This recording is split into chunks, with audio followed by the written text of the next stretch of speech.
சொல்லுங்க மாமா. ராமகிருஷ்ண தீட்சிதர்னு உங்களை சொல்லுவா. அடையபாளையம் தீட்சிதர்னு எங்களுக்கு தெரியும். அதை தவிர நீங்கள் பெரியவாள்கிட்ட நிறையா வருஷம் கூட இருந்திருக்கேங்கிறது தெரியும்.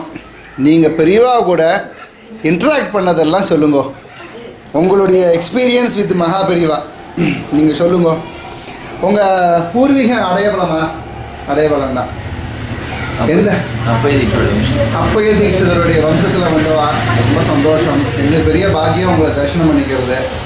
சொல்லுங்கள், நீங்கள் ஃபஸ்ட்டு பெரியவாளை எப்போ தரிசனம் பண்ணார்? முதல் தடவை பெரியவாளை தரிசனம் பண்ணும்போது பிரம்மணா ஜனிஹீனேன லோகாருக்ருக தீக்ஷயா ரூபம் அங்கீகிருதம் தேன ஸ்ரீ காமகோட்டி ஜகத்குரு தஸ்மை ஸ்ரீ சந்திரசேகரேந்திர குரவே நமஹ.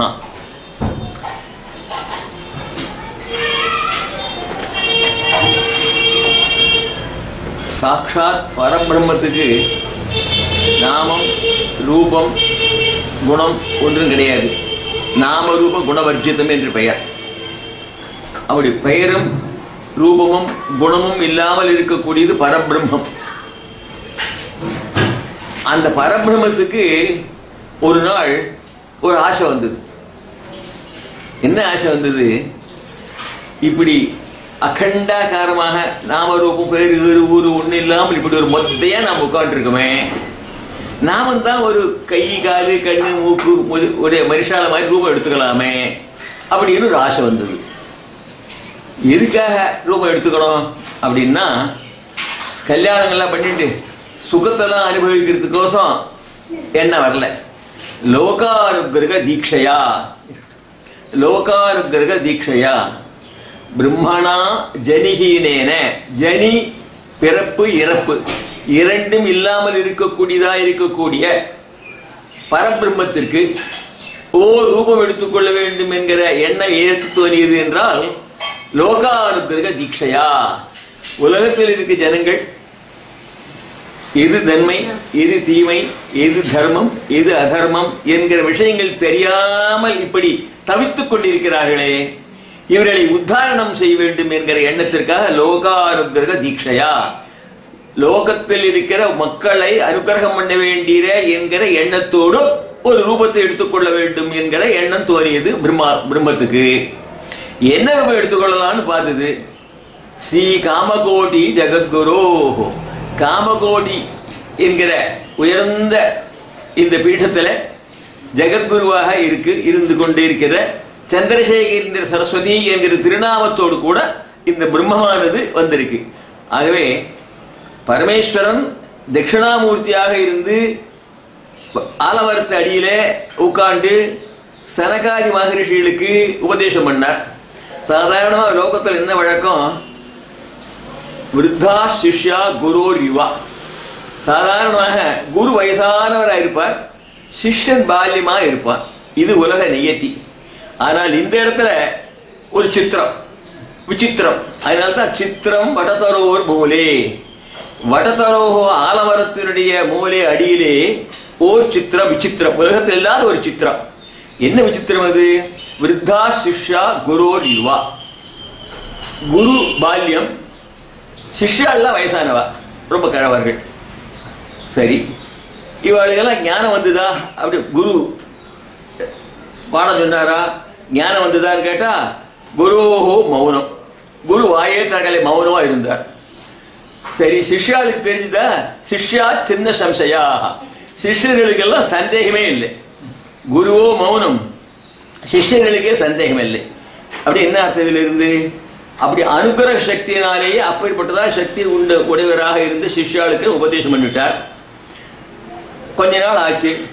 இந்த மாதிரியா இருக்கக்கூடிய சிஷ்யாள் உலகத்தில் இன்னுமே கிடையாது. நம்ம பாட்டுக்கு ஆலமரத்து அடியில் உட்காந்து மௌனமா உட்காந்து இருந்தா ஜனங்கள்லாம் இந்த நம்முடைய ஜனங்களுக்கெல்லாம் தத்துவம் தெரியாமல் போயிடும் அப்படின்னு சொல்லிட்டு முக்துவா மௌனம், மௌனம் மௌனத்தை முக்துவா விட்டு வட்டவிட்டபினஹா, ஆலமரத்து அடியில் இருந்து அங்கேருந்து கிளம்பித்து ஒரு சொரூபம். வட்டவிட்ட சமீபே மூலபாகே நிஷந்தம் என்று சொல்லி அங்கு முக்துவா மௌனம் வட்டவிட்டபினோ மூலத்தோ நிஷ்பதந்தி சம்போஹோ மூர்த்திஹி.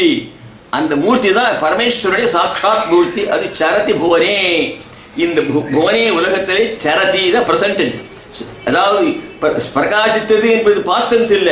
சரதி புவனே அத்யாபி இன்றும் நடமாடிக்கொண்டிருக்கிறது சங்கராச்சாரிய ரூபா என்ற சங்கராச்சாரிய உருவத்தோட என்ற கணக்கில் இந்த சந்திரசேகர 68வது பீட்டாதிபதியாக இருந்தக்கூடிய இந்த சந்திரசேகர சுவாமிகள் இது பேஷன் தெய்வமாகவும் நடமாடும் தெய்வமாகவும் நம்முடைய முன்னிலையில சஞ்சரித்துக் கொண்டு ஜனங்களுக்கு உபதேசம் பண்றதுக்காக இந்த பரபிரம்மம் தான் ஒரு ரூபத்தை எடுத்துட்டது. பரமேஸ்வரன் எடுத்தது தட்சிணாமூர்த்தி ரூபம். பரமேஸ்வரனுக்கு மேல பரபிரம்மம். பரமேஸ்வரனுக்கு கைகால்கள் எல்லாம் உண்டு. ஆனா பரபிரம்மத்துக்கு ஒன்னு நாமரூபம் இல்லை. இப்படி அதை விட பெருசு. ஆகவே பரமேஸ்வரன் தட்சிணாமூர்த்தியா வந்தார். பரமேஸ்வரனுக்கு மேல இருக்கக்கூடிய பரபிரம்மே வந்தது சந்திரசேகர ரூபமாக. இது அதனால ஆதிசங்கர பகவத் பாதாளா வந்த ரூபத்தை விட இந்த சந்திரசேகர அந்த சரஸ்வதி என்ற ரூபமானது சாட்சாத் பரபிரம்மஸ்வரூபமாக இருந்து லோகானுகிரகம் பண்றதுக்காக அவதரித்தா. அவ 100 ஆண்டுகள் வரை நம்முடைய முன்னிலை இருந்திருக்கா. அவளுடைய காலத்தில் வாசித்தது, அவளோட பேசினது, அவளை தரிசனம் பண்ணது பரம பாக்கியமா இருக்கக்கூடிய ஒரு உயர்ந்த விஷயம். நம்ம லோகத்துல மகாவிஷ்ணு 10 அவதாரம் எடுத்திருக்கார். ஆனால் ஒவ்வொரு அவதாரத்திலையும் ஒவ்வொரு காரியங்களை பண்ணிருக்கார். தசாவதாரத்துல மகாவிஷ்ணு 10 அவதாரம் எடுத்தார். ஆனால் பரமேஸ்வரன் எடுத்த அவதாரம் ஆதிசங்கர பகவத் அவதாரம் தான். ஒரே அவதாரம் தான்.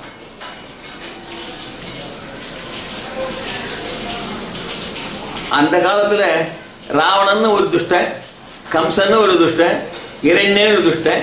அவரை சம்மாரம் பண்றதுக்கு ரூபம் எடுத்தா போருன்னு வந்துதான் ஒரு அவதாரம் எடுத்தார். ராமகிருஷ்ண அவதாரங்கள்லாம். ஆனால் இந்த சங்கர அவதாரம் பண்றச்ச ஒவ்வொரு ஹிருதயத்திலையும் பல ராட்சசால் இருந்தார். அதனால இத்தனை பேரையும் சரிப்படுத்தி நல்ல வழியில் திருப்பறதுக்கு பரமேஸ்வரன் தான் முடியும்னு சொல்லிட்டு பரமேஸ்வரன் பண்ண அவதாரம் ஒரே அவதாரம் தான். அந்த அவதாரத்தில் ஞானஸ்வரூபம் தான், எல்லாம் உபதேசம் தான் மொத்தம். அப்படிப்பட்டதாக இருக்கக்கூடிய இந்த பரமேஸ்வர அவதாரமாக இருக்கக்கூடிய இந்த சந்திரசேகர சரஸ்வாமிகளை ராமாவதாரமாக இவர் சொல்லலாமா, அல்லது கிருஷ்ணாவதாரமா கிருஷ்ணரை போல சொல்லலாமா, ராமனை போல சொல்லலாமா அப்படின்னு யோசிச்சா எல்லாரும் சொல்லலாம். இவர்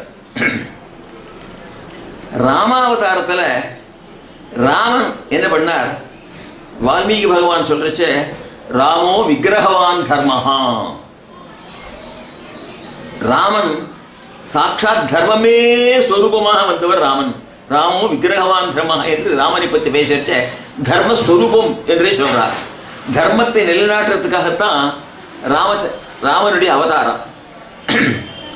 இப்படி நம்ம பெரியவாளை சொல்றச்ச ராமாவதாரம்னு சொல்லலாம்னு சொன்னா சொல்லலாம். அதுக்கு என்ன உதாரணம்னா 1964 வருஷத்துல திருப்பதிக்கு பரிவாரங்களோடு கூட எல்லாரும் திருப்பதிக்கு போன சமயம் அங்க ஒரு கல்யாண உற்சவம் பண்ணா. 600 அந்த காலத்துல 600 ரூபாய் கட்டினா கல்யாண உற்சவம்.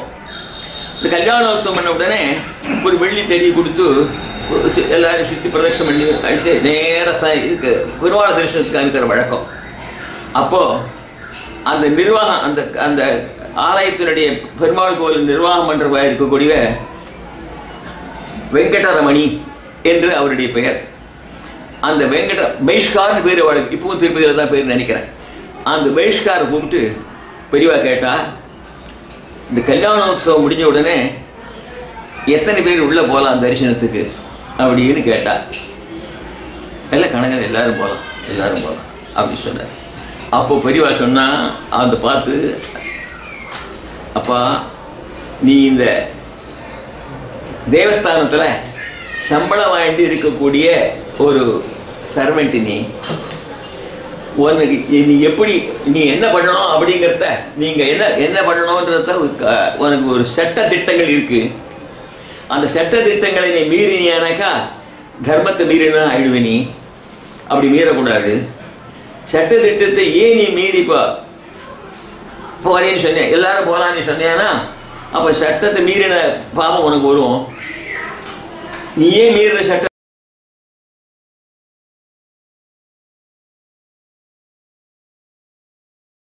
எல்லாரும் போல நீ சொல்ற, நீ என்னிடத்துல இருக்கிற பக்தினால அதனால சொல்றேன். அப்போ சட்டத்தை மீறின தோஷம் உனக்கு, சட்டத்தை மீறினபடியாக பண்ண பாபம் எனக்கு. 2 பேரும் தோஷம் முடிவுகளாக ஆயிடுவோம்பா. அப்படி பண்ணக்கூடாது. நீ உனக்கு என்ன விதிச்சிருக்காளோ நீ நியதி ரூல், அந்த ரூல் படி நடக்கணும் நீ அப்படின்னு பெரியவா சொன்ன உடனே அவர் அந்த திருந்தினார். 6 பேர் போகலாம் அப்படின்னு சொன்னார். உடனே நான் 1, புது பெரியவா 2, அந்த ராமகிருஷ்ண சாஸ்திரத்தில் அவர் 3 அப்படின்னு சொல்லிட்டு அவர் 6 பேர் 6 மணி டக்க நீட்டிட்டா. அதுதான் தர்மத்தை காப்பாற்றுறது. ராமன் இந்த மாதிரி தர்மத்தை காப்பாற்றிருக்கார். எப்பேற்பட்ட அகண்டமான சாம்ராஜ்யத்தை விட்டுட்டு காட்டுக்கு போறதுக்கு சந்தோஷமா ஏற்றுண்டார்.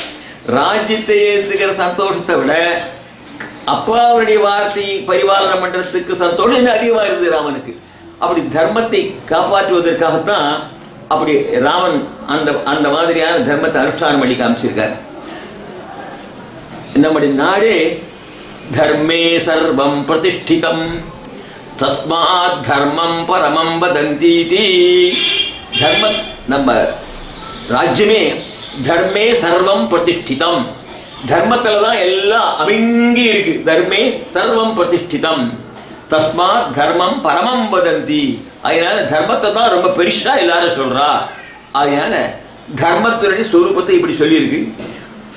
தர்ம சத்திய தர்மயோர் வியவஸ்தா என்று மகாபாரதிலையும் ஒரு வியவஸ்தை பண்ணிருக்கார். ஸ்ரீமத் ராமாயணத்திலும் வியவஸ்தை பண்ணிருக்கார். நம்முடைய தர்மத்தை நமக்கு தெரியக்கூடியது நமக்கு பிரமாணம். அனாதியா இருக்கக்கூடிய நம்ம மதத்தினுடைய கலாச்சாரத்துக்கு பிரமாணம் நமக்கு கோட்பாடு வேதம் தான். அது அனாதியான வேதம். அப்படிப்பட்டதா இருக்கக்கூடிய அனாதியான வேதங்களை இருக்கக்கூடிய தர்மங்களை எடுத்து சொல்லுவதுதான் இதிகாச புராணங்கள். இது இதிகாச புராணங்கள் மூலமாக தான் நம்ம தர்மத்தெல்லாம் தெரிஞ்சுட்டு இருக்கோம். இந்த தர்மத்தினுடைய சொரூபமானது மிக மிக வசத்தி. அதனாலதான் போஜ மகாராஜா என்கிறவர் விக்ரமாதித்யனுடைய சதஸ்ல இருந்தார். பெல்காம்லேருந்து நடந்து போறச்ச சொன்ன கதை இது. பெரியவா சொன்ன கதை இது. நீங்க அப்ப கூட இருந்து? ஆமா. சரி சொல்லுங்க. என்ன கேட்டார், கூட வந்தவர் கேட்டார், வசிஷ்டர் வாமதேவர் ஜாபாலி இதெல்லாம் பெரிய மகரிஷிகளாச்சே, இப்பேற்பட்ட வசிஷ்டர் ராமனுக்கு பட்டாபிஷேகம் பண்றதுக்கு வச்ச முகூர்த்தம் பட்டாபிஷேகத்துக்கு இல்லாமல் மண்வெட்டி எடுத்துட்டு காட்டுக்கு போக முடியுமா ஆச்சு? செங்கோலை பிடிக்க வேண்டியதுன்னு வசிஷ்டர் கங்கணம் கட்டின பிற்பாடு கெட்டவாறு எடுக்க முடியுமா ஆச்சானா அப்ப என்ன வசிஷ்டருடைய சக்தி அப்படிங்கிற ஒரு கேள்வி கேட்டார். உத்தர் சோமசுந்தரி என்றவர் கேட்டார். பெரியவா சொன்னா, ராமனுக்கு பட்டாபிஷேகம் பண்றதுக்கு வசிஷ்டர் நாள் வச்சான்னு ஒரு யார் சொன்னா? ஒரு யார் சொன்னா அப்படின்னு கேட்டா, கேள்விதான். நீ கேட்டு கேள்வி நீ சொல்லிட்டியா? இப்ப நான் கேட்க, நான் சொல்றது கேட்டுக்கோ அப்படின்னா கேட்டு காத்துட்டு இருக்கேன் அப்படின்னா. வசிஷ்டர் பட்டாபிஷேகத்துக்கு நாள் வைக்கல. ஜனங்களெல்லாம் கூட்டினார். எனக்கு வயசாகி போயிடுச்சு, துஸ்வப்பனங்கள்லாம் கண்டிருக்கேன். துஸ்வப்பனம் கண்டா ராஜாக்கு ஹானின்னு பேரு. அதனால ராமனுக்கு பட்டாபிஷேகம் பண்ணி வைக்கணும் அப்படிங்கிறது ஊர்ல இருக்க ஜனங்கள் எல்லாம் கூப்பிட்டு ஓட்டு எடுத்து நீங்க விரும்புறீங்களா அப்படின்னு கேட்டு, அதான் ஜனராஜ்யம்னு பேரு. இப்ப ஜனராஜ்யம் ஜனராஜ்யம் ஜனராஜ்யம் சொல்றவே, இந்த ஜனராஜ்யம் தசரதர் பண்ணி காமிச்சிருக்காரு ஜனராஜ்யத்தை. அப்படி ஜனங்களை கூப்பிட்டு அவர் இஷ்டப்படாத தன் பண்ணருக்கு பையில பட்டாபிஷேகம் பண்ண ஜனங்களெல்லாம் கூப்பிட்டு சமாதானத்தை கேட்டு அவர் சந்தோஷமா பண்ணி வைக்கணும்னு சொன்னார். உடனே வசிஷ்டர் என்ன பண்ணார்? தசரதன் சொப்பிரபாதே புஷ்யே சுமுகோர்த்தை பட்டாபிஷேக பட்சதாம் அப்படின்னு சொல்லிட்டு சுமந்திரனை கூப்பிட்டு, நாளைக்கு ரொம்ப நல்ல நாளா இருக்கு, புஷ்ய நட்சத்திரமா இருக்கு, பரதாகமனா பூர்வம், பரதன் வருவதற்கு முன்னால பட்டாபிஷேகம் சீக்கிரம் பண்ணு அப்படின்னு தசரதர் சொன்னார். இங்க பரதாகமனாத்து பூர்வம், பரதன் வருவதற்கு முன்னால பட்டாபிஷேகத்தை பண்ணுங்கோ அப்படின்னு தசரதர் சொல்றார். வசிஷ்டர் நாள் வைக்கல, இவரே நாளைக்கு காத்தால பண்ணணும், பரதர் வரதுக்கு முன்னால பண்ணணும் அப்படின்னு உத்தரவு போட்டார். உடனே ஏற்பாடுகள்லாம் ஆச்சு. அந்த அந்த சமயத்துல பரதன் வருவதற்கு முன்னால பண்ணணும்னு தசரத் ஏன் சொன்னார்னு தெரியுமா உனக்கு? நீ கதை கேட்டிருக்கியா? எத்தனை பேருடைய ராமாயணம் கேட்டிருக்க? எத்தனை பேருன்னு கேட்டிருக்க? பரதன் வருவதற்கு முன்ன பட்டாபிஷேகம் பண்ணுன்னு தசரதர் சொன்னதுக்கு காரணம் யாரா சொல்லிருக்காளா? நீ எந்தெந்த யாராருன்ற ராமாயணத்தை கேட்டிருக்கீ அப்படின்னு அவரை கேள்விதான் கேட்ட. அவர் அங்க கேட்டிருக்க இங்க கேட்டிருக்க எல்லாம் பதில் சொன்னார். இதுக்கு எதனா யாரா பதில் சொன்னாளா அப்படி கேட்டார். இல்லைன்னு நான் சொல்றேன். இங்கதான்டா சத்திய தர்மம், சத்திய தர்மயோர் வியவஸ்தா. வியவஸ்தா என்றால் நிர்ணயம் அர்த்தம். சத்தியம் தர்மம் இந்த ரெண்டையும் காப்பாற்றணும். இந்த ரெண்டையும் காப்பாற்ற முடியாமல் ஒரு தர்ம சங்கடம் வந்து விட்டானா எதை காப்பாற்ற இதை விடுறது? இதுதான்டா பெரிய விஷயம். இவன் ஏன் இப்படி சொன்னார் பரதம் இருக்குன்னு? தசரத்திற்கு 3 பொண்டாட்டி கல்யாணம் பண்ணிக்கிறச்ச, கௌசல்ய கல்யாணம் பண்ணிக்கிறச்சியோ, சுமித்திரி கல்யாணம் பண்ணி கொடுக்குறிச்சியோ, அவ அப்பா நோ கண்டிஷன், ஒரு விதமான கண்டிஷன் இல்லை, பொண்ணை கொடுத்தா கல்யாணம் பண்ணிவிட்டார். கைகேயிக்கு கொடுக்கறச்ச கேகை மகாராஜா ஒரு கண்டிஷன் போட்டார். அப்பா தசரதர் மகாராஜாவே, உனக்கு ஏற்கனவே 2 பொண்டாட்டி இருக்கா, என் பொண்ணு 3வது பொண்ணு உனக்கு, அதனால என் பொண்ணுண்டு பறக்கிற பையனுக்கு தான் நீ ராஜ்ய பட்டாபிஷேகம் பண்ணி வைக்கணும் அப்படிங்கிறத ஒரு கண்டிஷன் போட்டார். ஆஹான்னு ஒத்துட்டார். ஒத்துண்டு கல்யாணம் பண்ணிவிட்டார். இப்போ ராமனுக்கு பட்டாபிஷேகம் பண்றதுக்கோசம் பெரிய பத்திரிகை அடிச்சு ஊரெல்லாம் கூப்பிட்டு பண்ணா, அப்ப கேகை மகாராஜாவை இன்வைட் பண்ணணும். கேகை மகாராஜா வந்தாரானா ராமனுக்கு பட்டாபிஷேகம் பண்ற சமயத்தில் என்ன கேட்பாரு? மகாராஜா, அன்னைக்கு கல்யாணம் பண்ணிக்கிற காலத்துல என் பொண்ணுக்கு பறக்கிற பிள்ளைக்கு தான் பட்டாபிஷேகம் பண்ணணும்னு சொன்னனே, இப்ப நீ ராமனுக்கு பண்றியே, உன் கொடுத்த சத்தியம் என்ன ஆச்சு அப்படின்னு அவர் கேட்டாரானால் பதில் சொல்ல முடியாது. அப்போ வார்த்தை சத்தியத்தை காப்பாற்றுறதுக்காக பரதனுக்கு பட்டாபிஷேகம் பண்ணா தர்மம் போயிடும். சத்திரிய வம்சத்துல வம்ச பரம்பரையாக மூத்தவனுக்கு தான் பட்டாபிஷேகம் பண்ணும் என்று தர்மம். இப்போ ராமனுக்கு பட்டாபிஷேகம் பண்ணா தர்மத்தை காப்பாற்றியதாக ஆகும், பரதனுக்கு பட்டாபிஷேகம் பண்ணா சத்தியத்தை காப்பாற்றப்பட்டதாக ஆகும். இப்போ ரெண்டையும் பண்ண முடியாது, ஒண்ணுதான் பண்ண முடியும். எதை பண்ணலாம் பார்த்தா இந்த சத்தியம் தர்மம் ரெண்டு தராசை ஏற்றி எடை போட்டு உரசி பார்த்து சத்தியம் தான் வேறு, அப்படி தர்மம் தான் வேறுன்னு தீர்மானம் பண்ணிட்டார் தசரதர். அதனால்தான் ராமோ விக்கிரகவான் தர்மஹா என்று காரணம் சொல்றது. காரணம் தர்மஸ்வரூபி அவர் அப்படின்னு. மற்றொன்று, எல்லா அவதாரங்கள்ல எல்லாத்தையும் விட இந்த ராமாவதாரத்துக்கு ஒரு தனி பெருமை இருக்கிறது. அத்தியாபம் இன்னைக்கும். அதற்கு என்னடா காரணம் கேட்டேன்னா, அவரவர்கள் அவரை சேர்ந்தவர்கள் ஸ்தோத்திரம் பண்றது உலகத்துல வழக்கம். ஆனா ராமனை யார் ஸ்தோத்திரம் பண்றாருன்னா எதிர்கட்சியில் இருக்க ஸ்தோத்திரம் பண்றான். ராமனை ஸ்தோத்திரம் பண்றது எதிர்கட்சியில் இருக்கவன். மாரீச்சன் சொல்றான், மாரீச்சன் ராவணன் போய் இந்த மாதிரி நீ வந்து தங்கமானா ஒரு எடுத்துட்டு போப்பா, அப்போ சீதாதேவி ஆசைப்பட்டாலாம் லக்ஷ்மணன் வந்துடுவார் காப்பாத்து. அப்போ வந்து நீ போய் ஹா சீதா ஹா லக்ஷ்மணா குரல் கொடு. அப்போ ஏதோ ராமனுக்கு ஆபத்து வந்து நினைச்சுட்டு லக்ஷ்மணன் ஓடி வந்துடுவான், நான் சீதையை அபகரிச்சுட்டு போறேன் அப்படின்னு மாரீச்சனை வந்து ராவணன் கேட்டான். அப்ப மாரீச்சன் சொன்னான், அட பாவி, உன்னுடைய சாப்பாடை சாப்பிட்டு இருக்கேன்டா, நானு உனக்கு துரோகம் பண்ணக்கூடாது, இருந்தாலும் கேளு, நான் சொல்றேன். எங்க அண்ணா சுபாகுன்னு பேர்றா, நாங்க 2 பேரும் யாகத்தை கெடுக்கிற சமயத்துல ராமன் பானத்தை போட்டு எங்க அண்ணனை கொண்டு சமுத்திர சாகடிச்சுட்டான், செத்து போட்டான். என்னை சாகடிக்கல, பானத்தை போட்டு இந்த சமுத்திரத்தில் கொண்டு போய் அடிக்கிட்டான். நான் திரும்பி ஏது வந்துட்டேன். எதுக்கோசம் தெரியுமா என்னை சாகடிக்காத ராமன் விட்டான் தெரியுமா? உனக்கு இந்த மாதிரி கெட்ட புத்தி வர சமயத்துல உனக்கு சொல்லணும் தாண்டா என்னை சாக விட்டான். அதனால தான் நான் வந்திருக்கேன். நான் சொல்றது கேள்வி விருட்சே விருட்சே பஷ்யாமி, இப்போ எங்கே பார்த்தாலும் ராம ராம ராமனாவே தெரியுதுடா எனக்கு. நான் சொல்கிறது கேளு, இந்த மாதிரி இந்த தப்பான காரியம் பண்ணாதே, அதனால நீ அழிஞ்சு போடாதே, நீயே அழிஞ்சு ராஜ்யத்தை அழிச்சிடாதே, அதனால ராமோ விக்கிரகவான் தர்மஹா என்று மாரீசன்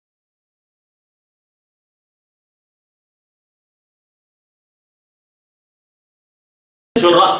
மாரீச்சன் வாக்கால் ராமன் தர்மஸ்வரூபின்னு சொல்றான். அதனால அவன் அப்பேற்பட்ட எதிர்கட்சியில் அவன் மட்டும் ஸ்தோத்திரம் மட்டும் இல்லை, வாலியுனுடைய பத்தினிக்கு தாரேன்னு பேரு. சுக்ரீவனுக்கு இவனுக்கு சண்டைக்கு வரைச்சே, அப்போ வாலியுனுடைய பத்தினி தார சொல்றா, நிவாசவர்க்க சாதுனாம் ஆபன்னானாம் பராகதி. யுத்தத்துக்கு போறான் வாலி, யாரு இவனோட கூட சுக்ரீவனோட கூட. அப்பா இந்த காரியம் வச்சுக்காதே, நிவாச விருட்ச சாதுனாம், நீ தங்குவதற்கு சாதுக்கள் தங்குவதற்கு பெரிய விருட்ச மாதிரி இருக்கக்கூடிய ராமச்சந்திர சுவாமி அவரிடத்துல அனுகிரகம் வாக்கிட்டு அவரோட அவர் விரோதியா சண்டை போடக்கூடாது, உனக்கு தகாது, நான் சொல்றது கேளுன்னு நிவாச விருட்ச சாதுனாம் ஆபன்னானாம் பராகதி, சரணாகதி அடைந்தவர்களை காப்பாற்றுறதை விரதம் கொண்டு வந்தோம், ஆகவே யுத்தம் வேண்டாம் அப்படின்னு சத்ருவனுடைய பத்தினியா இருக்கக்கூடியவள் சொல்றா. இதெல்லாம் போகட்டும், கடைசியில சாட்சாத் சத்ரு ராவணன் அவனுடைய மனைவி மந்தோதரி சொல்றா, வெக்தமேஷ மகாயோகி சாட்சாத் நாராயண ஸ்வயம். ஸ்பஷ்டமா தெரியுது, சாமானியமா இல்லையா, சாட்சாத் விஷ்ணுவே வந்திருக்கார். நான் சொல்றது கேளு, பிரதீயதாம் தாசரதாய மைத்திரி, இப்பவே கொண்டு போய் சீதையை கொண்டு போய் ராவணன் ஒப்படைச்சிட்டு அனுகிரகத்தை வாங்கிக்கோ அப்படின்னு சொல்றான். இப்படி எதிர்கட்சியில் இருக்கிறவெல்லாம் கூட சேர்ந்து ஸ்தோத்திரம் பண்ணக்கூடிய பெருமை இந்த ராமன் ஒருத்தருக்கு தான் உண்டு. அப்பேற்பட்டதாக இருக்கக்கூடிய இந்த ராமன் தர்மத்தை சொரூபத்துக்காக நிலநாட்டுறதுக்காக வந்தார். அப்படிப்பட்ட தர்ம நம்ம ராஜ்யமே உள்ளது.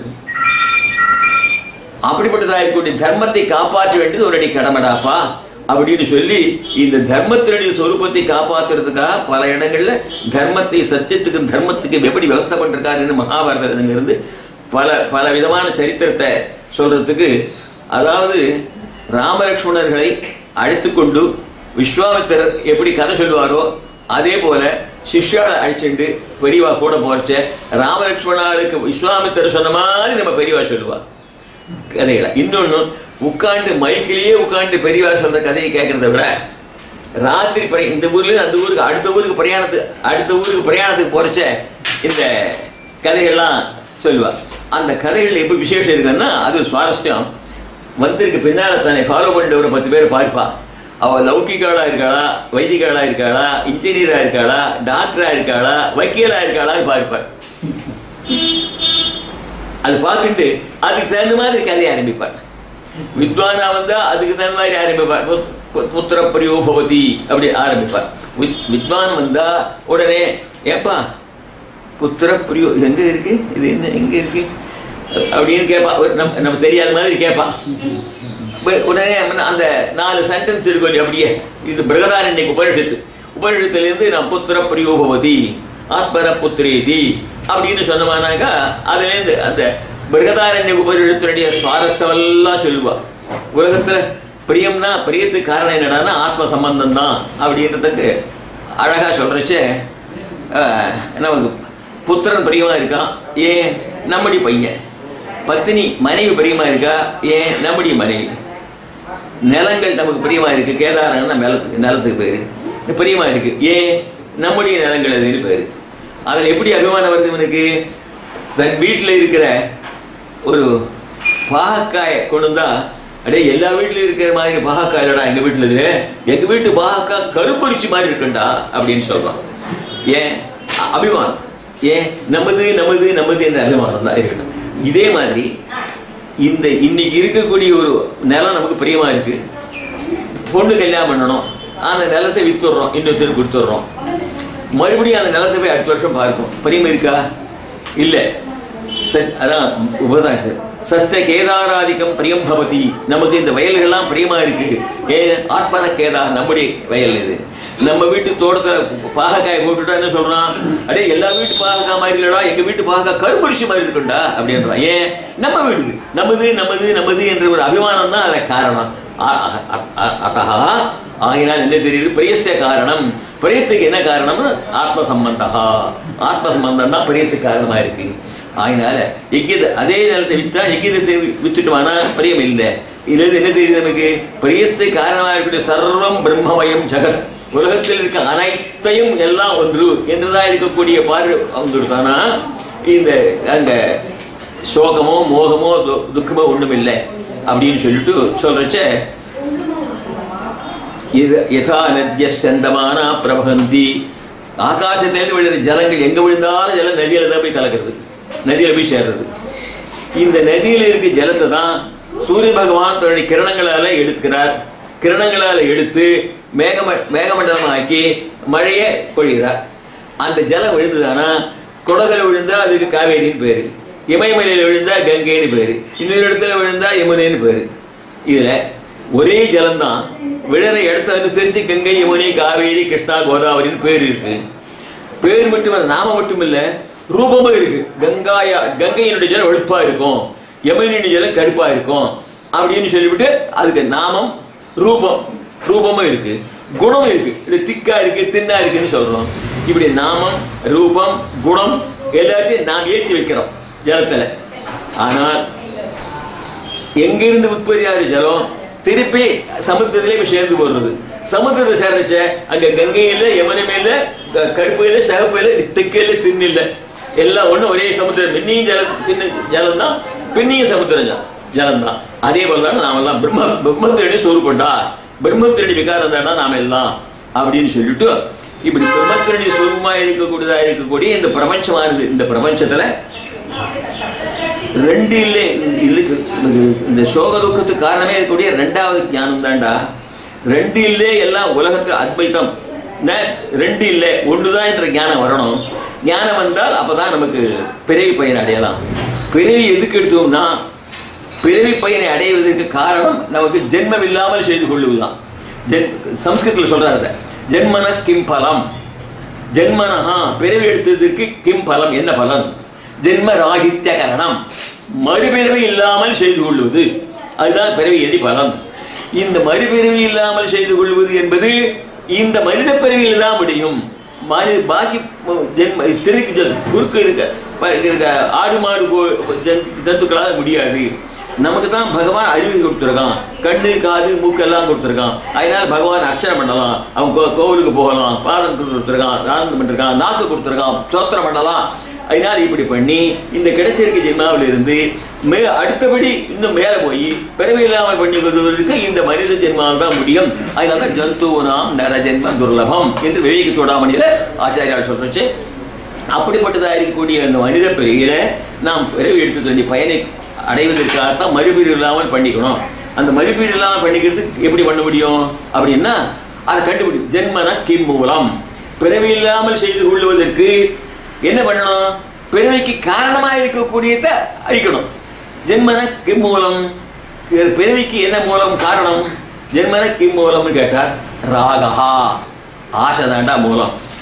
ராகஹா ராகஸ்ய கிம் மூலம், ஆசை வருது, அதனால காரணம். ராகஸ்ய அதுக்கு மூலம் என்ன? ராகஸ்யக்கு மூலம் த்விதீய பானம், ரெண்டாவது பொருள். இது ரெண்டாவது பொருள் ஒன்று இருந்தா அதை அடையணும்னு எண்ணம் வருது. ரெண்டாவது பொருள், இப்போ ஒரு பெரிய நிலக்கண்ணாடியை வச்சுட்டு அந்த கண்ணாடியில் போய் நம்ம ரூபத்தை பார்த்துக்கிறோம். பார்த்த உடனே நாம் என்ன நினைக்கிறோம்? உள்ளுக்குள்ள இருக்கிறது வேற ராமகிருஷ்ணர் இல்லை, இந்த பிம்பம் தான் அது பிரதிபிம்பிக்கிறது. இது பிம்பம், அது பிரதிபிம்பம். உள்ளே இருக்கிறது வேற ஆள் இல்லை, இதே ராமகிருஷ்ணன் தான் அப்படின்ற ஞானம் வருது நமக்கு. மௌனமா இருக்கும். இதே கண்ணாடியில ஒரு எருமை மாடு கொம்பெல்லாம் வச்சுட்டு போய் பார்த்தா அது என்ன நினைக்கிறது? அந்யா மகிஷா, உள்ளுக்குள்ள வேற ஒரு எருமை இருக்குன்னு நினைக்கிறது, ரெண்டாவது நினைக்கிறது. உடனே அதை போய் முட்டுறது. அது முட்டுறதுக்கு நாமையே முட்டல, அது உள்ளுக்குள்ள இருக்குது வேற இல்லை, இதே இந்த பிம்பம் தான் அதை பிரதிபிம்பிக்கிறதுன்ற ஞானம் வந்து கொடுத்து, அதனால நான் முட்டுறது இல்லை. அதையே போய் முட்டுறது, அது ஞானம் வரல. அது வேற உள்ள இருக்குது, உள்ள இருக்கிறது வேற எருமை அப்படின்ற எண்ணம் வருது. அதனால அது மேல காமம், குரோதம், லோகம், மோகம், மதம் மாத்திரத்து போய் இடிக்கிறது.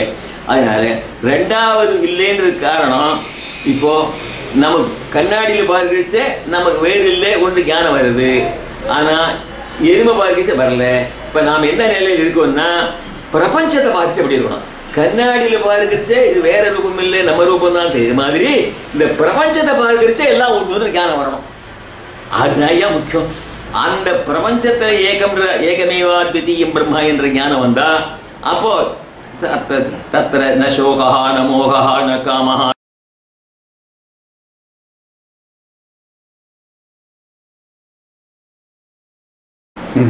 அர்த்தநாரீஸ்வரர், கேவி நாராயணசுமியர், நிறைய பேர் இருந்தா அவள்லாம். அப்ப பெரியவா சொன்னான்டே, அடே உன்னை ஏன் தெரியுமா கோயம்புத்தூர் போக சொல்றேன்னா, தெரியல பெரியவான்னு. அங்க கேவிலியர்ஸ் இருக்குடா, 5 கிராமண்டா, காரத்தொழு கொழிஞ்சாடி கொழுமம்னு 5 கிராமம் இருக்குடா. அந்த 5 கிராமத்துல அப்பதிக்கு சம்ஸ்காரம்லாம் இருக்காடா அங்க. அதனால நீ அந்த அந்த வம்சம் நீ, அதனால அங்க போகும்னு என்ன கோயம்புத்தூர் அனுப்பிச்சா. அங்கே போய் மே மாதம் ஆரம்பித்து அந்த சிவார்க்கமணி தீபிகை மீனாட்சி தங்கி இருந்து பண்ணிட்டு அங்கேருந்து ஜூன் மாதம் 2ஆம் தேதி வந்தேன். 6ஆம் தேதி பள்ளிக்கூடம் திறக்கிறா வந்த அனுவல் நான் வந்தேன். அப்போ வானகரத்தில் பெரியவா பிரதோஷ பூஜை அன்னைக்கு மே மாதம் பந்தல் போட்டிருக்கு. அந்த பந்தலுடைய கடைசியில் ஒரு கம்பத்தில் இருந்துட்டு நான் பிடிப்போம் அப்படின்னா அங்கேருந்து போனேன். அப்போ பெரியவா ருத்ராட்சத்தெல்லாம் போட்டு தீபாராதனை பண்ணுறச்ச ருத்ராட்சம் கிரீட்டம் போட்டுமா, ருத்ராட்சத்தில் கிரீட்டம் போட்டு அவங்க அங்கெல்லாம் கிரீட்டமாக இருக்கு மொத்தம் போட்டு அதில் தான் தீபாராதனை பண்ணுவான் பிரதோஷத்திலே சுவாமிக்கு. அப்படி தீபாராதனை பண்ணி முடிச்சுட்டு அப்படி வந்து மேடையில் வந்து நிற்கிறா ஜனங்களை பார்த்து தரிசனம் பண்ணுறதுக்கு. நான் அப்போ தான் வந்து ஊரை நிற்கிறேன். அங்கே கோயம்புத்தூர் வந்துட்டேன். இப்போ அப்படின்னா வந்தேன். அப்படி சுக்லபக்ஷா கிருஷ்ணபக்ஷா அப்படின்னு என்னை பார்த்து அவன் நித்திய சங்கல் பண்ணிக்கிறச்சு அவள் கிருஷ்ணபக்ஷம் சுக்லபக்ஷம் தெரியாது அவளுக்கு. என்ன அர்த்தத்தில் கேட்டா, சுக்லபக்ஷம்னா வளருது, கிருஷ்ணபக்ஷம்னா தேருது. ஒன்று அனுப்பிச்சிடா உபன்யாசத்துக்கு சுக்லபக்ஷம் மாதிரி ஜனங்கள் 4 நாள் வந்தாளா அல்லது குறைஞ்சுதான் அப்படிங்கிற அர்த்தத்தை என்ன கேட்டா, அப்படி சுக்லபக்ஷா கிருஷ்ணபக்ஷா அப்படின்னு கேட்டா அது இந்த போது தெரியல சார் எனக்கு. பெரியவா ஒரு ஸ்புரிக்கிட்டு சொன்னா, உனக்கு ஸ்புரிக்கிட்டு சொன்னா எனக்கு நான் உபன்யாசம் பண்ணி பழக்கம் இல்லை பெரியவா அப்படின்னு சொல்லுச்சு. உனக்கெல்லாம் ஸ்புரிக்கிட்டா ஓ அப்படின்னு அனுகிரகம் பண்ணா. அப்போ என்ன ஸ்புரிச்சுது எனக்கு அவ வாக்கு. அப்படி சுக்லபக்ஷா கிருஷ்ணபக்ஷா ஸ்ரீமதாம் தத்ர பவதாம் பூஜ்ய ஸ்ரீச்சரணானாம் அனுகிரக பலே நித்தியம் ராகா ஈவ ஆசீத்னு சொன்னேன். ராகான்னா பௌர்ணமிக்கு பேர். பௌர்ணமிக்கு நிறைய பேர் இருக்கு. ராகான்ற பேரு ரொம்ப ரேரா உபயோகப்படுத்துவான். ராகா ஈவ ஆசீத் சுக்லபக்ஷம் வர்றது, கிருஷ்ணனா குறையிறது. நித்திய ராகானா பௌர்ணமியா வளர்றது மேல நித்தியம் பூர்ணமா இருக்குன்னு அர்த்தம், பூர்ணமா இருக்குன்னு அர்த்தம். அந்த அர்த்தத்துல நான் நித்தியம் ராகா ஈவ ஆசீத்னு சொன்னேன். தத்ர பவதாம் பூஜ்ய ஸ்ரீ சரணானாம் நித்தியம் ராகா ஈவ ஆசீத்.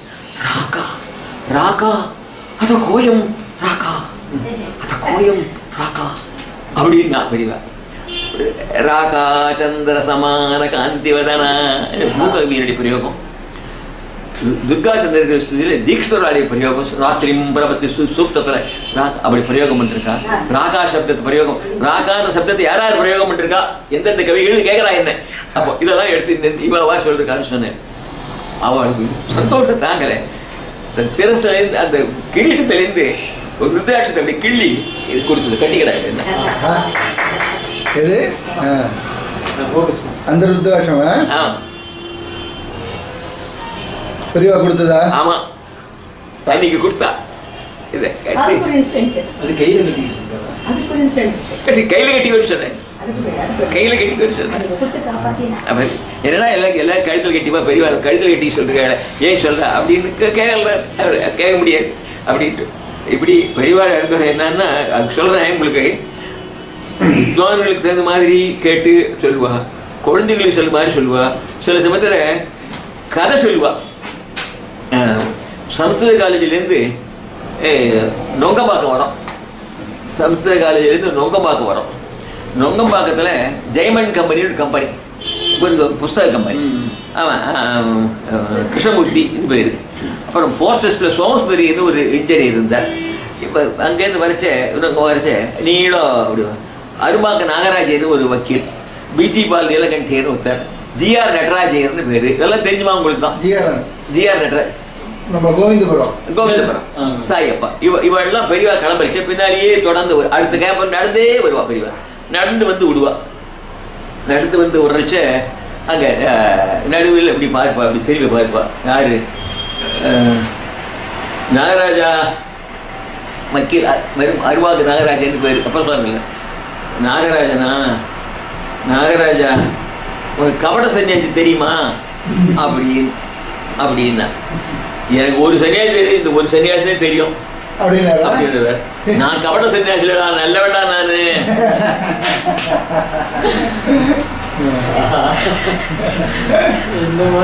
அப்படின்வா, தமாஷ் பண்ணுவா. அப்புறம் அப்படி என்ன பார்ப்பா, நீ கபட சன்னியாசிய பார்த்திருக்கியா அப்படி இப்படி கேட்ப. என்ன பார்க்கச்ச, கபட சன்னியாசி எத்தனை பேருப்பா அப்படின்னா, ராவணன் ஒரு கபட சன்னியாசி தெரியும் பெரியவா. அவன் அர்ஜுன சன்னியாசி கபட சன்னியாசி போட்டிருக்கான் அப்படின்னு. அவ்வளோதானா அப்படின்வா. காளிதாசன் கூட சன்னியாசி வேஷம் போடல, காளிதாசன் கூட போட்டானோ இல்லையோ அப்படின்னு.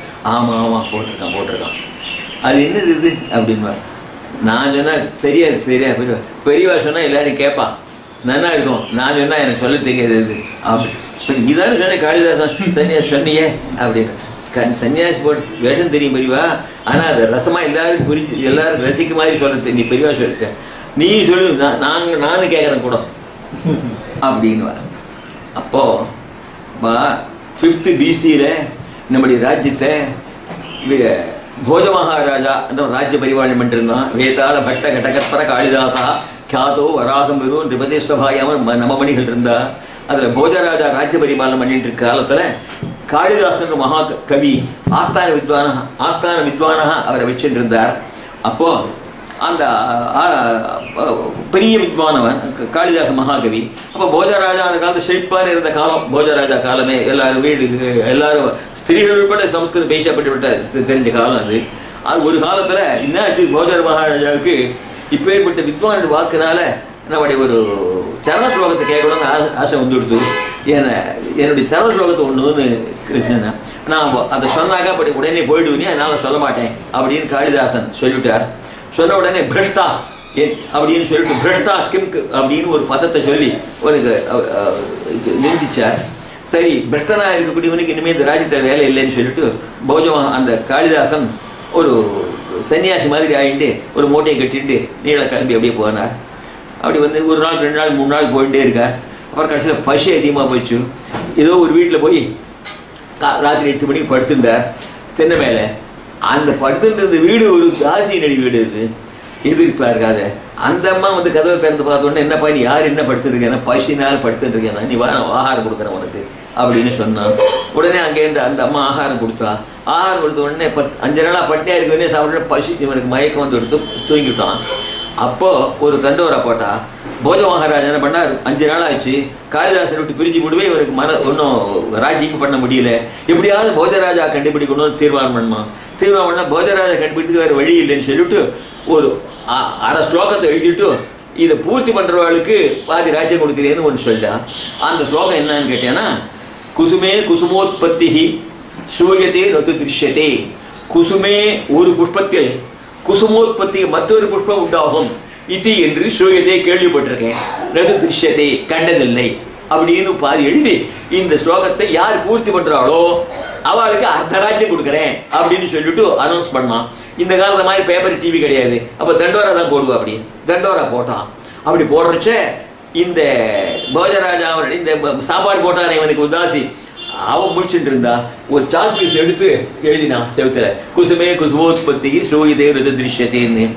உடனே இவன் அதை எழுதிட்டு அவ படுத்துட்டான். இவன் ஏன்தான் யார் காளிதாசன் கீழே பாலே தவ முகாம்போஜே நேத்ரே இந்தீவரத்வயம் குசுமே குசுமோத்பத்தி ஸ்ரூயதே ருத திருஷ்யத்தே ஸ்லோகத்தை பூர்த்தி பண்ணிவிட்டான். உடனே பூர்த்தி பண்ணா மூட்டை எடுத்துன்னு காளிதாசன் கிளம்பிட்டான். இந்த அம்மா ஒழிச்சு இருந்தா பார்த்தா ஸ்லோகத்தை எடுத்துட்டா. பாதி ராஜ்யமா வரும். உடனே இது எடுத்துட்டு கிடுக்கிட்டு நேரா அரண்மனைக்கு போனான். நான் இது மாதிரி பூர்த்தி பண்ணி கொடுத்துருக்கேன் ராஜாவோட சொல்லுன்னா, இந்த ஸ்லோகத்தை பூர்த்தி கொண்டு பெரிய விதுஷியா இருக்கணும் அப்படின்னு சொல்லிட்டு ராஜா நானே வந்து வரவேற்கிறேன்னு சொல்லிட்டு ராஜாவே வந்து அழைச்சின்னு போனார். விஷயத்தை சொன்னார். அப்புறம் இன்னொரு ஸ்லோகத்தை கொடுத்து இதை பூர்த்தி பண்ணு அப்படின்னு ராஜா சொன்னார். உண்மையை சொல்லிடுறோம் சுவாமி, அதெல்லாம் ஒன்றும் இல்லை, நேற்று ராத்திரி யாரோ ஒருத்தர் வந்து வெயிட் தண்ணியில் படுத்துட்டு இருந்தார், அவர் வந்து ரொம்ப பசின்னு சொன்னார், சாப்பாடு போட்டேன், தூக்கி போட்டார். அதுக்கப்புறம் நான் யாரோ தண்டோரை போட்டா இதை எழுதினேன், அது எழுதி வச்சார், இப்போ அவர் எங்கே இருக்கார் அப்படின்னு கேட்டா, எங்கள் வீட்டில் படுத்தா எழுதி போயிட்டாருன்னு சொன்னேன். ஓ சரி, இதுதான் காளிதாஸ். இப்போ காளிதாசனால் தான் முடியுது, வேறு யாராவது எழுத முடியாது இந்த ஸ்லோகத்தை சொல்லிட்டு உடனே போஜ மகாராஜா ஒரு சன்னியாசி வேஷம் போட்டார். கொண்டு இந்த காளிதாசன் சன்னியாசியை தேடுறதுக்காக அவர் கூட வந்தார்ரா. வந்த உடனே இந்த காளிதாசன் ஆயிருக்கக்கூடிய சன்னியாசி ஒரு கஷாப் கடையில் போனார். போயிட்ட உடனே அவனை பார்த்து, அப்பா என்ன விலைடா இது, என்ன விலை, ஒரு கிலோ என்ன விலைன்னு கேட்டார். அவன் சொன்னான், பிக்ஷு கிம் மாம்ஸ், நீங்கள் பெரிய சன்னியாசி, நீங்கள் இதெல்லாம் சாப்பிடலாமா அப்படின்னு அசந்து போட்டான். கிம் தேன இது என்னடா கேட்கறது இல்லாத அப்படின்னு சொல்லி இவர் சொல்கிறார். அதுக்கு ஒரு ஏண்டா அப்படின்னு கேட்டார். பிரிஷ்டஸ்த காவாகதின்னு முடிச்சான் கடைசியில். நான் அவன் பிரிஷ்டன்னு சொன்னாங்க இல்லையோ, பிரிஷ்டஸ்த காவாகதின்னு நான் வேறு கதியில் எனக்கு முடித்தான். ஓஹோ, நாம் இவனை பிரிஷ்டேன்னு சொன்னது தான் இவன் மனசில் உறுத்திட்டு இருக்கு அப்படின்னு புரிஞ்சுட்டு காளிதாசன் போஜ மகாராஜா ஃபாலோ பண்ணுறான் இல்லையோ, பார்த்துனே வந்தார். ரெண்டு பேரும் வரா ஒரு மரத்தை அடியில் போய் இந்த காளிதாசன் ஆகிற சன்னியாசி உட்காண்டார். அங்கே போனோம் இவன் யார், இந்த போஜ மகாராஜா சன்னியாசி. அங்கே போனோன்னா பக்கத்தில், அப்பா ரொம்ப பசிக்கிறது ஐயா, ஏதானா மூட்டை வச்சுட்டு இருக்கியா, இப்போ மூட்டையில எதனா இருந்தா கொஞ்சம் கூட அப்படின்னு கேட்டார். அப்பா ஏமா கேட்குற,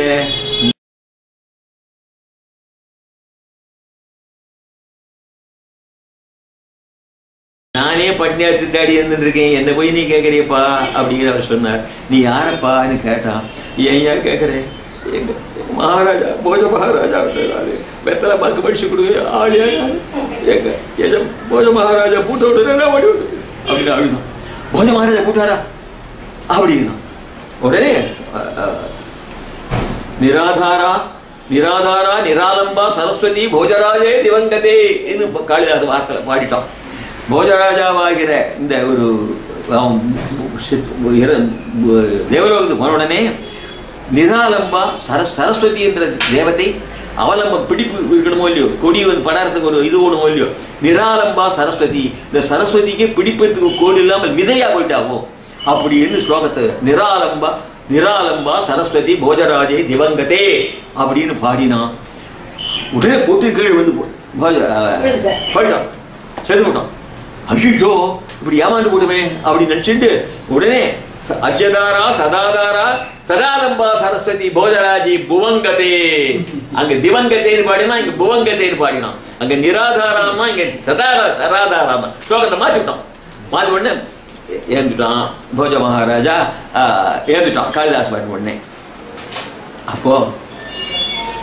அப்போதான் காளிதாஸ் மகாகவி போஜராஜாவுக்கு அனுகிரகம் பண்றதுக்கோசம் அந்த நண்பன் சொல்லியவர் அனுகிரகம் பண்றதுக்கோசம் காளியை ஸ்தோத்திரம் பண்ற. அவ தான் சமணாதண்டகம் உற்பத்தியானது. அங்கதான் ஜெய ஜெய சுகா சமுத்திரான்னு சொல்றேன். அது ஒரு பேர் பிரார்த்தனை பண்ணி இவனுக்கு அனுகிரகம் பண்ணு சொன்னா. அப்பா இதுக்கு ஜோதிஷ் சாஸ்திர பிரகாரம் 3.25 மணி சாவகாசம் தான் இவன் இருக்க முடியும், அதுக்கு மேலே இருக்க முடியாது அப்படின்னு ஆயுஷ் அவ கொடுத்தா. அந்த 3.25 மணி சாவகாசத்துல ராமாயணத்தை எழுதினார் அந்த ராஜா. போஜ மகாராஜா ராமாயணத்தை எழுதினார். அதுக்கு தான் போஜ சம்புன்னு பேர். சம்புன்னா ப்ரோஸ் அண்ட் பொயட்ரி ரெண்டு கலந்துக்கு சம்புன்னு பேர். அதுக்கு போஜ சம்புன்னு பேர். புது பாலபரிவா பட்டத்துக்கு வந்த உடனே மகாசுவாமிகள் இல்லை முதல்ல போஜ சம்பு ராமாயணம் சொல்றான் அவனுக்குன்னா முதல் படிப்பு அதை அது சொல்லுன்னு சொன்னான். அப்போ அது புரோசம் நல்லா இருக்குது. அப்படிப்பட்ட அந்த போஜ மகாராஜா வந்து சொல்லி இந்த மாதிரியான அப்படி இது சொல்லணும்ல, கூட்டத்தை பாரு, பின்னால் வர கூட்டத்தை பாருப்பா, பார்த்துட்டு நான் போக வேண்டிய 3 கிலோ இருக்கும், 8 மணிக்கு கிளம்பினா அங்கே போகிறதுக்கு 12 மணி ஆகும். அதுக்குள்ள அந்த பின்னால் வரவளை பார்த்து சங்கீத வித்வானா வந்தாக்கா சங்கீத வித்வானை பற்றி ஆரம்பிச்சுக்க. அன்னைக்கு போல லெக்சர் பண்ணிவிடுவா. அதை பற்றி கேட்பா, ஸ்டெட்டை பற்றி ஸ்வரத்தை பற்றி கேட்பா. இந்த இன்ஜினியர் வந்தாங்கன்னா அன்னைக்கு அந்த சப்ஜெக்ட் அன்னைக்கு இன்ஜினியர் பற்றி போயிருப்பேன். இப்படி சர்வதோமுகமான ஞானம் பெரியவர்களுக்கு அவள்கிட்ட இன்னும் 2 இது உங்க கோவில் அடையபலத்துல ஒரு பெரிய விஷயம். அது இதான் அன்னைக்கு இதோ சொல்றச்சு கேட்டிருக்கான். அது கேட்கலாம். வரதராஜர் அங்க சிவன் கோவில் ஒன்று இருக்கு, வரதராஜ கோவில் ஒன்று இருக்கு, பெருமா கோவில் இருக்கு. சிவன் கோவிலுக்கு 1960ஆம் வருஷம் என்ன சொன்னாலும் பெரிய வருஷம் 57 வருஷம் உபன்யாசம் பண்ணி எல்லாம் வந்தது. 60ஆம் வருஷத்துல பெரியவாளே வந்து 10 நாள் வந்து கும்பாபிஷேகம் பண்ணிட்டு அந்த ஊர்ல 60ஆம் வருஷத்துல. அப்போ பண்றச்ச அந்த ஊர்லயே பெருமாள் கோவில் ஒன்று இருக்கு. இந்த பெருமாள் கோவிலுக்கும் விஷ்ணுக்கு பேதம் இல்லைன்னு சொல்லவர், அதனால பண்ணி சொல்லிட்டார் அவர். அப்போ அங்க சிவவிஷ்ணுக்கு பேதம் இல்லாமல் இருக்கிறது மாரமணம் உமாரமணன்றது சிதம்பரத்தில் சொன்னார். அதனால இங்க இந்த கோவில் பண்ணிவிடுங்க ஜீர்ணோதரம் பண்ணுங்கன்னு சொன்னார். அந்த ஜீர்ணோதரம் பண்றதுக்கோசம் அந்த எடுத்தோம். அப்ப அம்பாள் எடுத்தாச்சு. வரதராஜ் எடுக்கிறச்ச கொஞ்சம் பின்னமா போச்சு. சரி, அப்ப பெரிய சொன்னா அம்பாள் அப்படியே வச்சுக்கோ, இந்த வரதராஜனை மட்டும் புதுசா பண்ணி பிரத்யட்சம் பண்ணிவிடுங்கன்னு சொன்னான். அதுக்கோசம் பெரியவா தேனபாகத்தில் இருந்தா. தேனபாகத்தில் இருந்துச்சு இந்த சிவான் இருக்கான், அவருடைய அப்பா இந்த ஆச்சாரி இங்க இருக்க ஸ்தபதி இருக்கார். அந்த ஸ்தபதி எங்க பெரியவா அங்க சொல்லி அங்கதான் இந்த வரதராஜத்தம் பண்ணான். வரதராஜத்தம் பண்றச்ச நாராயண சூக்தத்தை சொல்லிட்டு தான் அந்த சரி அடிக்கணும். இப்போதான் மந்திர சக்தி ஏறுவதில்லை. பெரியவாளுடைய காலத்துல ஒரு பிம்பம் பண்றதுன்னா அந்த பிம்பத்துக்கு உண்டான மூல மந்திரம் இருக்கு. சுப்பிரமணியம் இருக்குன்னா சுப்பிரமணியருக்கு மூல மந்திரம் இருக்கு. அந்த தட்டி பார்க்கறச்சே பெரியவா சொல்லுவா, ஒரு பிரணவம் இருந்தா இந்த விக்கிரம் பண்ணலாம், இது இருந்தா அம்பாள் விக்கிரம் பண்ணணும் அப்படிங்கெல்லாம் ஒரு சாஸ்திரம் இருக்கு. அது பிரகாரம் பண்ணி அந்த மூல மந்திரத்தை சொல்லி பண்ணிட்டு இருக்கா. ஆச்சு. கும்பாபிஷேகத்தில் சுவாமி எடுத்துட்டு போய் அந்த சுவாமி எடுத்துட்டு போகிறதுக்கு வைக்க பெரிய எல்லாம் போட்டு கட்டி எல்லாம் வச்சிருக்கா. அந்த சாமி ஸ்தபத்தின்னு பேர் அவருக்கு. வண்டியில் ஏற்றி அடைபலம் கொண்டு போகணும். புரியுதா? கட்டத்தில் கையில் வச்சுருப்பா. மரத்தில் கட்டம் தீர்த்து எடுத்துட்ட. திடீர்னு என்ன அந்த ஸ்தபதி பார்த்துட்டு இன்னைக்கு வந்துடலாம் அப்படின்னா சரி. திடீர்னு ஒன்றும் புரியல. அந்த சுவாமிக்கு இந்த நேத்ரோர் மீலன்னு பேர். இந்த சுவாமி எல்லாம் பண்ணிடணும். அந்த வெட்டி ஊசியோ தங்க ஊசினாலோ கண் திறக்கணும். நேத்திர உண்மையிலன்னு பேர். அதுக்கு ஒரு ஆகம சாஸ்திரத்துல பல காரியங்கள் இருக்குது. தாடி சந்தானம் பல காரியங்கள் இருக்குது. அதுல நேத்ரோர் மீலன் ஒண்ணு. அந்த நேத்ரோர் மீலனத்தை எந்த ஸ்தபதி பண்ணாலும் அந்த ஸ்தபதி போய் அங்க அடையபலத்துல பண்ணணும். வெக்கல் பெரியெல்லாம் போட்டு கட்டி ஏற்றி வச்சிருக்கு. தெரியவா? வெக்கபெரி எடுங்க கையில் கிட்டத்தை வச்சிருக்கா. அபிஷேகம் பண்ணிட்டார் சுவாமிக்கு. எடுத்துட்டு போட்டான். மரத்துக்கு வந்துட்டோம். ஒரு நாள் கடத்தால் அந்த ஸ்தபதி போயிட்டான். பெருக்கி வச்சார். இல்லைன்னா நேற்றுரு மேல் பண்ணால சுவாமி பிரதிஷ்டை பண்ண முடியாது. நேற்றுரு மேல் பிரதிஷ்டை பண்ண முடியாது. அப்படி ஒரு சிந்திங்க. உண்மையில நான் வந்து 20ஆம் வயசுலேருந்து 20 வயசுல இங்கேருந்து இந்த எல்லா ஊருக்கும் மேல்காங்க எங்கேயும் நடந்து போய் எத்தனையோ கதையெல்லாம் சொல்லுவா, கதைகள்லாம் சொல்லுவா. வாங்க நீங்க பெரியவாளை அமானுஷ்யமா ஏதாவது பார்த்துருக்கீங்களா? அமானுஷ்யமான சக்தியை வாழ்ந்து இருக்கு. ஆனா வெளிப்படுத்த மாட்டான். வெளிப்படுத்தினா அதுக்கு இது வீதி வரும். அதனால சில சமயம் அமானுஷ்யமான சக்திகள்லாம் வெளியில் காமிக்க மாட்டான். சக்தி உண்டவாடு. ஆமாம். மேனாவில் போவா. மேனாவில் போச்சே உள்ளி வெயிட்டே இருக்காது. அந்த மாதிரி ஒரு ஸ்தம்பம்லாம் இருக்குது. ஜலஸ்தம்பங்கள், உருந்த ஸ்தம்பங்கள், மூர்ச்ச ஸ்தம்பங்கள் அதெல்லாம் பண்ணினாலாம் அது அமானுஷ்யமான சக்தி இருக்கு. ஆனால் வந்து எடுத்து பிரயோஜனப்படுத்தி பண்ணதில்லை. அது ரொம்ப ரேர். சில சமயத்தில் அனுபவிச்சு பண்ணுவா. பாடம் இருக்குது. வாத்தியார் பாடம் இது அர்ச்சனை பண்ணணும் படிப்பா. அவர் கோகுலாஷ்டமி பூஜை எல்லாம் பூஜை பண்ணுவா. ஒரு நாள் சரஸ்வதி பூஜை. ஒரு நாள் சரஸ்வதி பூஜை பண்ணிச்சு. அந்த படித்த ஸ்லோகம் படித்தவர் சொன்னார், பிரம்ம ஜயாயை நமஹான்னு சொன்னார். பிரம்ம ஜயாயை நமஹான்னு சொன்னார். அவர் புஷ்பத்தை கை வச்சுருக்கார். போடவே இல்லை. பிரம்ம ஜயாயை நமஹான்னு வாத்தியார் இந்த படிக்கிற புஸ்தகம் போடலை. அப்படியே வச்சுருக்கார். புஸ்தகம் புஷ்பத்தை போட்டதான் போடலை. ஒன்றும் புரியல. 5 நிமிஷம் 10 நிமிஷம் 1/2 மணி ஆச்சு. எங்களுக்கு ஒன்றும் புரியல. விஸ்வநாத் பெரிய மனிதர், ஸ்ரீ விஸ்வநாத் பெரிய மனிதர். அவர்கிட்ட வந்து சொன்னான் என்னடா இப்படி இருக்கேன்னு சொல்லி. அப்புறம் அங்கேருந்து போனேன். அப்புறம் பார்த்தா பெரியவா உட்காந்துருக்கா. மறுபடியும் பிரம்ம ஜெயாயின்னு படித்தார். பிரம்ம ஜெயனா பிரம்மாவை ஜெயிச்சவள்னு அர்த்தம். பிரம்ம ஜாயாயினமா பிரம்மாவனுடைய ஜாயானா பத்தினின்னு அர்த்தம். பிரம்மாவனுடைய பத்தினின்னு சொல்றதுக்கு பருத்து பிரம்மாவை ஜெயிச்சவள்னு சொன்னான். பருத்த மாறி போடுறது இல்லையோ. அதனால் புஷ்பத்தை போடுற. அதுக்கப்புறம் பெரிய மேனேஜர் வந்து ஏன்னா அரை மணி அப்படியே புஸ்தகம் வச்சுட்டு அப்படின்னு அதுக்கு பிறகு பிரம்மஜாய இனமான புஷ்பத்தை போட்டார். அந்த மாதிரி ஒவ்வொரு சமயத்திலையும் அதே மாதிரி விநாயகர் பட்டது குருவாய்க்கும் சாதகி புஷ்பம் சமர்ப்பயாமி அப்படின்னா அந்த சாதகி புஷ்பம் இருந்தால் தான் எடுத்து போடுவா. அந்த புஸ்தகத்தில் என்ன பற்றி சொல்லியிருக்கோ அந்த 24 புஷ்பங்களும் வரணும். அங்கே அந்தந்த பேரை சொல்லி அந்தந்த புஷ்பம் தான் எடுத்து போடுவோம். இன்னொரு சாப்பிட்டு சொல்ல மாட்டா கேட்டீங்கன்னா அந்த வரணும் அப்போதான் போடுவேன். அப்படி ஒரு நானும் ஏகாம்பரமும் ஒரு முறை பரிச்சு வந்தோம். தெளிவாக இருக்கும்போது 21 புஷ்பங்கள்